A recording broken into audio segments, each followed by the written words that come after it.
Okay, lesson 21, day 2. And what we're going to do is we're going to continue on with this domain and range idea and using our different set notation and interval notation so that we can list them in a couple of different ways. And so let's start off with the first problem there. It's a function. It tells us a function because f of x. I even switched the g of x below. But here we go. You guys, what kind of graph is this? A line. No, it's not a line. Parabola. What is the major overarching thing here? Square root. Square root. So it's a square root graph. You guys should have graphed those. If you don't remember what they look like, here's a very generic square root graph. Something like this. Okay? Where it curves up. And here's the thing. What was those two rules? There were two rules yesterday that I said most of the time your answer would be all real numbers except there's some limitations, right? You can't be 0 where? You can't divide by 0. So 0 can be on the bottom. 0 itself can be a solution, but when you put a number in that creates 0 in the bottom of a fraction, then it's a no-go. There's also the other one. What was the other one? You can't take a square root of a negative number. Can you take square root of 0? Yes, because square root of 0 is 0. So, right now, what's that? Would it be a perfect square? 0, no, 0 is a 0. 0 when you square it, square root it, it's all 0. Now, the square root of 10 minus x. This graph, and we're going to learn probably, I think later on, we're going to graph these using that parent, family, child idea. We even start that this year? No? If you guys had me 2 years ago, you guys probably did that. But we're going to graph some more complicated things with that. So, we'll get a better idea on what this exactly looks like. But the limitation is, we have a square root, and I just cannot take a square root of a negative number. So someone give me an example of a number that will work. 1. 1. 10 minus 1 is 9. Can you take the square root of 9? Yeah. Yes, it works. Okay, so 1 we know works. What's another one? 6. 6. 10 minus 6 is 4. Square root of 4? It works. Give me the last number, or the biggest number you think will work. 16? 10 minus 16 is? Negative 6. Square root of negative 6? Can't do it. So we know we can't go up to 16 for sure. What's the biggest number in this case that can? 10. Because 10 minus 10 is? 0. But what if you did like And square root of 0 is 0. what if you did like a negative plus like a negative x? Okay, what about happens? What mean a negative? You mean a negative value. So let's try negative 2. 10 minus a negative 2. It'd be 12. And the square root of 12, can you do it? No. You can. You just have to use a calculator. It comes out to a decimal. There is an answer though, right? So it's okay, guys. You guys don't have to stick with perfect square answers. So there is something of square root of 5, square root of 7, square root of 8, those things. So negative 2 will work. Negative 10 work. Will negative 16 work? Yes. Because when you subtract a negative, you are adding. And you can square root a positive number. It works. So wait a minute. So really, we're saying on a square root graph, you take the inside, and that number, whatever 10 minus x is, has to be bigger than what? Think about it. 10 minus x is a number, yes? That number that results from this has to be what? Positive. Or AKA, better way of saying that, greater than 0. So as long as I have the inside number of 10 minus x greater than 0, I'm good to go, right? Could you solve that for x? How do I solve that for x? Add x. Add x to both sides. you guys have worked with inequalities before, so 10 is greater than x. Wait a minute. A lot of times we don't like to see it that way. What's the other way to see that? So x is less than 10. Right? Or should I say, I'm going to put a little arrow there. You guys agree that if x is less than 10, it's the same thing as 10 is greater than x? Yeah. So as long as I choose a value, 10 or less than 10, wait a minute. Maybe we made a mistake here. Could I be 10 again? Or could I be equal to 0? Yeah. So I should have actually said this was greater than or equal to. So I keep my greater than, less than or equal to as well. That means exactly what we were talking about, the fact that as long as I have a number 10 or less, when I subtract it from 10, I'll always have a positive number, right? So I'm good to go. So what's your domain? Any number less than or equal to 10. Well, let's state that using our notation. Now, if I use set notation, it's fairly easy. I put my squiggly parentheses thing, right? And what variable are we talking about? X, such that, with the line, right? What's the conditions? We're talking about x for all real numbers where x is less than or equal to 10. That's the line, such that. No, it's just a straight bar that kind of separates the fact that you're saying x is all real numbers where, or such that, x is less than or equal to 10. Sometimes we put an E. Sometimes, guys, they do this. Where that x is, they put the x is on all real numbers. Next one, we have to do interval notation. Now, if I'm going to be less than 10, so x is going to go from 10 and go which way on our number line? To the left, right? So 10 is my anchor point on the right side. And can I be 10? Can I be at 10? Yeah. So therefore, it should be a closed bracket or a bracket on the 10 side. If x keeps going less than 10, where is it eventually going to end up being? 0, less than or equal to.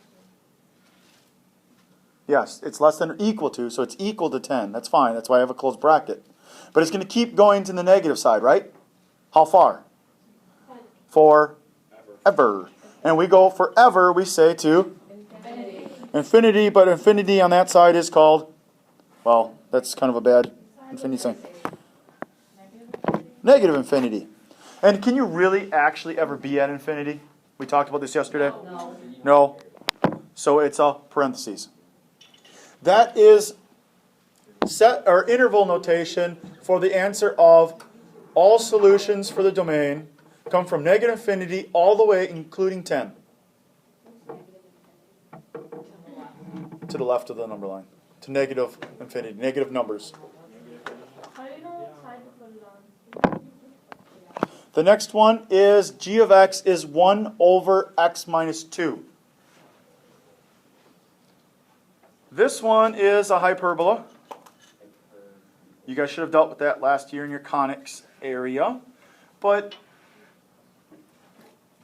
it was part of the condition here. You can't be what value now? Negative. Not negative. I can be negatives. I can be positives. 0. I can be 0 because 0 minus 2 is negative 2 and 1 divided by negative 2 is fine.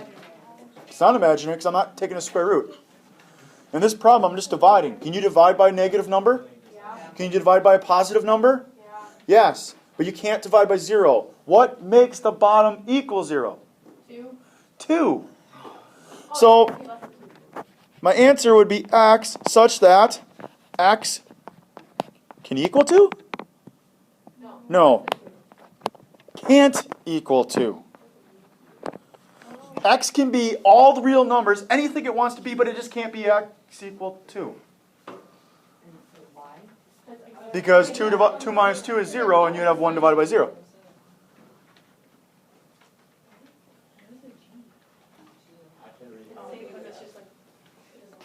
Okay?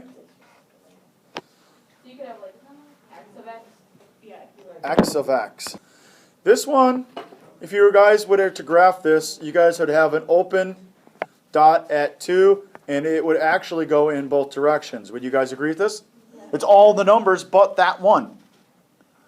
So if I was to use interval notation, I would actually have to set up 2 brackets or 2 sets of parentheses or 2 brackets or whatever we have here to demonstrate that you can be all of these numbers on this side and all of these numbers on that side, and then there's going to be a gap. And the gap in this case is only at 2. Not included, remember? Oh, okay. So, it's going to negative infinity, or coming from negative infinity, right? And going all the way to 2. Am I included on either one of those? Can you be at negative infinity? Can you be at negative or at 2? No. So it's parentheses around each one. Okay. That's the left side. The right side would be 2 to positive infinity, right? But again, am I included on either of those? No. So that's my solution set. And what they do, guys, is they have 2 different ways to say this. You either say that you're the union, or you say you're intersection. Union would be like grouping them together, taking all pieces. Intersection means you're saying where do they overlap. And so we're just going to say we're going to union these together. They use a U. And then for the most part, that's what you guys are going to use in this class. So don't worry about it too much. Don't fret about it. We're going to say that it's this and that. It's kind of like an and. So to ride on the roller coaster, you have to be both 16 years old and you have to be 5 feet tall. So therefore, you have to meet both requirements. That'd be like an intersection. Or this one's like a this or that. Okay? Now the last one here is doing a little bit of each. It's both saying that, hey, it's got the square root of x, so it means I can't take a square root of a negative number, and there is something on the bottom that could potentially become 0. Yes? Yep. So now there's some more limitations going on. So what does it mean? Well, if it's a square root of x, that means I can be 0 and, or essentially, remember, you're taking whatever's inside the square root and saying it has to be greater than or equal to 0. So you know that you have to be greater than, x has to be greater than or equal to 0. Oh, that's easy. That just basically solved that top part for us, didn't it? That's just the top part? That's just the top part. We also have to say, and what? X minus 2 cannot equal 0, right? Or x can't equal 2. So it's an and here. It has to be greater than 0, and it cannot be 2. So guess what you put in your set notation? Oh. Both of them. So your set notation is x such that x is greater than or equal to 0, but x cannot equal 2. You see the limitations? Yeah. And 2 is part of that first group, right? Yeah. What happens if it would have said x can't be negative 2? Would you have to state it then? No, because your initial x has to be greater than 0 would already negate the fact that it's negative. So, interval notation, if you could think of this, guys, sometimes if it helps, draw yourself a line. I'm at 0. I can be at 0, so it's a closed dot, and I'll be going which way? Going greater, so that's to the right. Okay, so I go boom, boom, boom, boom this way.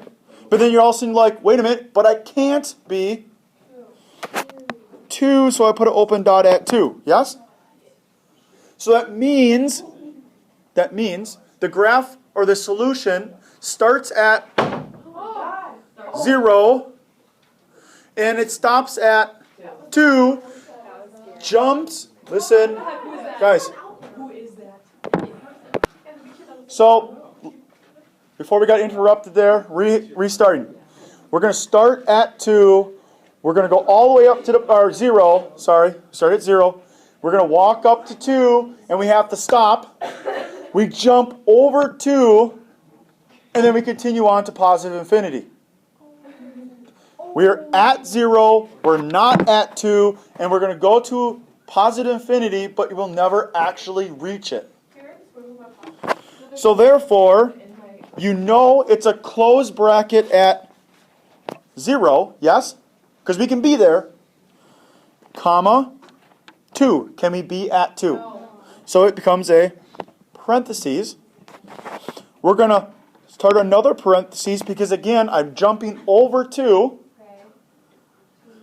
and going to infinity. But since I can't be at infinity, it's another set of parentheses. And we are the union, or where this or that group, there's your domain. Okay, it says find the domain and range and then graph. We're just going to talk about them because we'll graph these things later using our parent, family, child, and things like that. I'd rather talk about the domain and range. We talked about how to find the domain already of a square roots. So all you have to do is take the number inside and say it has to be bigger than 0 and it can be equal to it. But the range, guys, think of it. When you take a square root of a number, the smallest number you can take a square root of is 0. And if you square root 0, it's 0. From there, it only gets bigger. So therefore, the range and the domain of this particular problem, at least y equals the square root of x, starts at 0 and goes up. Goes to positive infinity. So x is greater than 0, y is greater than 0. Looking at the second problem, they both go to infinity. Start at 0 and go to infinity. But the second one, the domain changes slightly because I can start in the negative side. Where? No. Negative side. I can start at -4 and go larger because, remember, I got to start it off as, that's my domain, solve for x. But again, if I started at -4, it makes it what inside? 0. And goes up. So again, your domain is y is greater than or equal to 0. So there's your domain and range. Again, that's quickly kind of going over the things, but it goes over what we just talked about. So both of these up here, x is greater than or equal to 0, and y is greater than or equal to 0. Okay, there are there's types of functions. There's a function, and then there's something called a one-to-one function. First off, we got to go back to what's a relation. To be a function, you need to be a relation. A relation, guys, is a mapping or a correspondent that maps every member in the domain to one or more members in the range. So to be a relation, you actually have to have a number or something that comes out when you put it into the rule. Not all rules are functions. Okay? But you have to have something. If I put something in to this rule, something needs to come out. Okay? So a relation is a rule.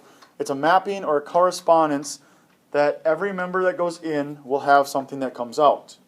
Now a function, we talked about this earlier, a function takes it one step further that says that every output goes back, or every output has an input. Let me say it.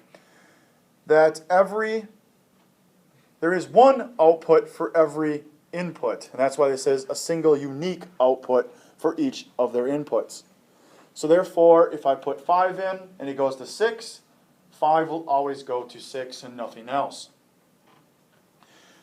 Right there we have that box, which was supposed to be something else, I think. And it says all functions are relations, but not all relations are functions. Because, by definition of a function, you have inputs that go to outputs. But not all inputs have to go to the same output to be a relation. Okay? Then they take it one step further and they go and say, hey, we can have a special function and we're going to call it one-to-one. And it actually says that for every element in the range of the function corresponds to exactly one element in the domain. That means I can have many buttons, if we go back to that soda machine idea, I can have many buttons that when I push it can go to a Mountain Dew. So there can be 4 buttons, because Mountain Dew is a very high traffic item. There can be 4 buttons on your on that soda machine that go to a Mountain Dew. That's 4 different inputs that go to the same output. But to be one-to-one, that means there has to only be one thing that you hit or push or put in that goes to that particular output. Okay? And we're going to actually see a little bit of that when I turn the page. Okay, I'm actually going to show it here. This is called a mapping. We have our inputs. We'll have our outputs. Our domain and our range. This is a relation. Something that kind of shows this. Every input will go to an output. That's a relationship. This particular relationship is a function. Why? Because when I put a 3 in, it goes to. When I put a 4 in, it goes to. If I put a 4 in, or 5 or 4, it both goes to 8. That's okay. Because you know every time you put a 4 in, it goes to an 8. Every time you put a 5 in, it goes to an 8. That is not a one-to-one function. Because 4 and 5 both go to the same output. That's okay. It's still a function, but it's not a one-to-one function. So this is a function. I'm going to draw one over here. If I put 2, 3, 4, 5, 6, 2 goes to a 4, 3 goes to a 5, or 3 goes to a 6. In, out, just make it quicker. Is this a relationship? Yes. Everything on the inside goes to the out, as an out. But, is it a function? Why is it not a function? Because 3 goes to more than one output. 3 goes to more than one output. You get a chance, sometimes you're going to get a 5, sometimes you're going to get a 6. This is not a function. This kind of goes back to that soda machine not functioning correctly when I hit the Mountain Dew button, right? Okay. There are 2 tests for functions. We have the vertical line test, which I'm hoping everybody has done before. That says that if I had a graph or a set of points, and I graphed it, a vertical line test that it says that a graph of a coordinate plane represents the graph of a function, provided that any vertical line intersects the graph at most one time. This is a function. Why is this a function? Because any vertical line I pass through it touches the graph how many times? Once. You guys have done that before. I know it. Yes.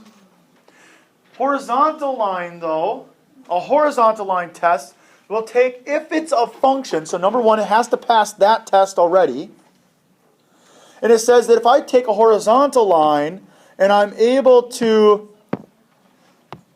draw it anywhere and it only passes once, then it would be a one-to-one function.